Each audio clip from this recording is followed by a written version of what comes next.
L'océan Arctique est un milieu en pleine évolution. Sous l'effet du réchauffement climatique, la surface couverte par la banquise pendant l'été diminue et la saison sans glace s'allonge. L'étude réalisée par Mathieu Hardina révèle que ces changements ont un impact majeur sur le phytoplancton, les algues microscopiques qui sont à la base de la chaîne alimentaire de l'océan.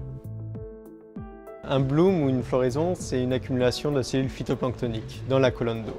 Et c'est souvent en printemps, il y a une sorte d'explosion de croissance de ces espèces phytoplanctoniques. Traditionnellement, au niveau de l'océan Arctique, tous les écosystèmes sont reliés à un seul bloom qui se situe à peu près en juin, juillet. Dès que la banquise fond, ça permet à la lumière de pouvoir avoir accès à la colonne d'eau et les espèces phytoplanctoniques vont pouvoir croître dans ce milieu où il y a assez de lumière et assez de nutriments.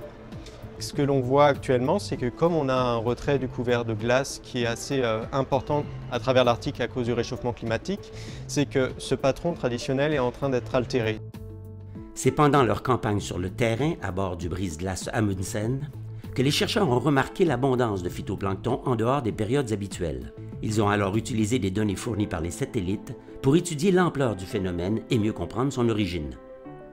Il existe une technique qu'on appelle la télédétection de la couleur de l'océan qui consiste à analyser le rayonnement solaire qui est rétrodiffusé vers l'espace par l'océan. Et donc mesurer ce signal, on mesure ce signal à différentes longueurs d'onde du spectre visible et du proche infrarouge pour déterminer ce que contient l'océan. Ce qui fait qu'à partir de l'espace, on peut mesurer, estimer la concentration de phytoplancton ou d'algues unicellulaires dans l'océan.